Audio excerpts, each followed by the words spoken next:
We have a ton of games in Week 25. Let's discuss on Fantasy Baseball Today in 5.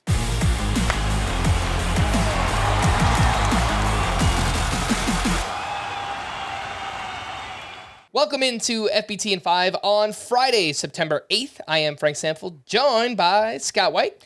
And let's jump into our Week 25 preview. The schedule for next week, as I mentioned, lots of games. 18 teams with 7 games next week. 12 teams with 6 games, 0 teams with 5 games next week. If we're looking at the Rockies schedule, they have 7 home games, with 3 coming against the Cubs, 4 against the Giants. Starters sit these fringe 2-start pitchers, beginning with Dylan Cease. He is facing the Royals and the Twins. Yeah, those are 2 really good matchups. The Royals, obviously. And the Twins are one of the most strikeout-prone teams ever. And that's something you can still count on Cease doing, is getting strikeouts. So even though he's been shaky lately, I think these matchups are so favorable that it's pretty close to a must for me. It may be the last time we start him all year if you can't make good on them. Maybe because it'd be eliminated at that point. I don't know. But I recommend him for this week.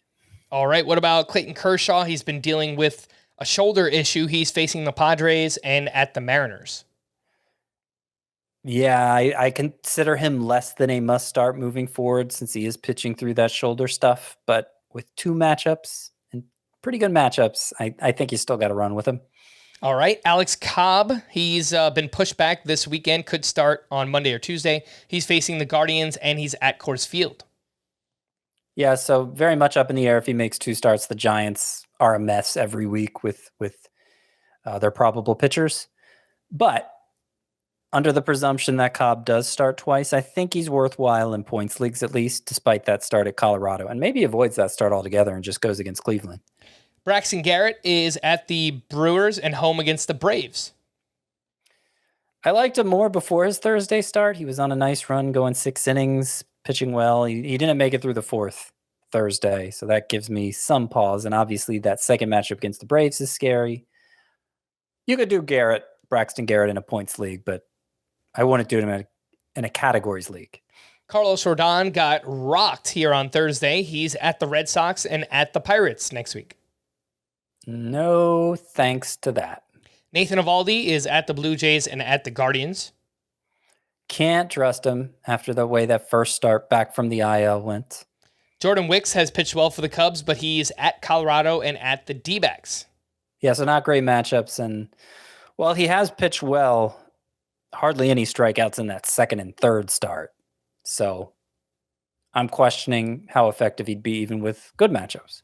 Taijuan Walker home against the Braves and at the Cardinals. No.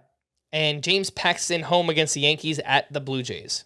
Not with the way he's pitched recently. All right, let's talk about some 2-star pitchers that we can add and stream for next week. You have 8 names on the list. Who are they? Yeah, a lot of 2-star pitchers this week. Jose Quintana, I think, is the best choice off the waiver wire. Still available in more than half of CBS sports leagues, even though he's been a quality start machine since coming back from his rib injury. He goes against the Diamondbacks and Reds this week. Dean Kramer has actually been pretty consistent here in the second half after being a random number generator earlier this year. I know his last start was short, but with two starts this week against the Cardinals and Rays, I think he's a pretty good play. Gavin Williams, his starts have been short recently. Remember, he had those back-to-back double-digit strikeout efforts in August. Kind of fell off from there. But just the fact he's going twice at San Francisco versus the Rangers makes him worth looking into. Edward Cabrera had that dominant 4-inning stretch against the Dodgers Wednesday, fresh back from the minor leagues, struck out 8, made them look silly. Don't know for sure that he's going to be a starter necessarily, but he should be the bulk guy at Milwaukee, which is a good matchup. And then against the Braves, which isn't a good matchup, but again, he carved up the Dodgers lineup. That's Edward Cabrera. Kyle Gibson, he's kind of the resident random number generator in Baltimore now. But that means, he could give you a good number against the Cardinals and Rays this week. Hyunjin Ryu has been limited to short outings since coming off the IL, but he's been effective. He gets the Rangers and Red Sox this week. Reed Detmers hasn't been very effective recently. His last start was okay, though. Really, it's about the matchups this week at Seattle and versus the Tigers. Probably just a points league play, but You could do worse than Reed Detmers. And then Clark Schmidt, we're getting kind of deep here at Boston, at Pittsburgh. He's been okay recently. If you're looking for single start streamers, Ryan Pepio is at home against the Padres and Logan Allen at the Giants. The Giants are quite bad against left-handed pitching. The best hitter matchups for next week, the Rockies, Giants, Cubs, Yankees, and Twins. The worst hitter matchups, Angels, Dodgers, A's, Guardians, and Nationals. Scott, who are your sleeper hitters for next week? Didn't leave enough time for sleeper hitters again. Okay, let's make it quick. The Rockies, since they're home all week, obviously you like Nolan Jones. I'd like him anyway, frankly, but Charlie Blackmon especially benefits from that home schedule. The Giants and Cubs are the two teams visiting the Rockies this week. From the Giants, I like Wilmer Flores, especially with 3 lefties on the schedule. And for the Cubs, my favorite sleeper hitter of all this week is Seiya Suzuki, who, of course, has been on fire. In addition to having those great matchups, the Yankees matchups are the 4th best, as you said. Jason Dominguez, a good time to get him active. From the Twins, who not only have the 5th best matchup, but they're facing nothing but righties, and there is no lineup that benefits from that more than the Twins.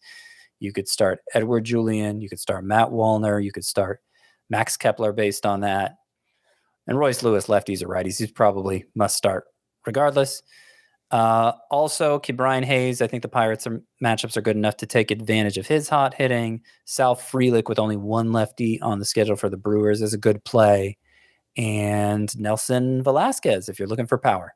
All right, for more extensive fantasy baseball coverage, listen to the Fantasy Baseball Today podcast on Spotify, Apple Podcasts, the Audacy app, or anywhere else podcasts are found. Thanks for listening to Fantasy Baseball Today in 5, and we'll be back again tomorrow. Bye-bye.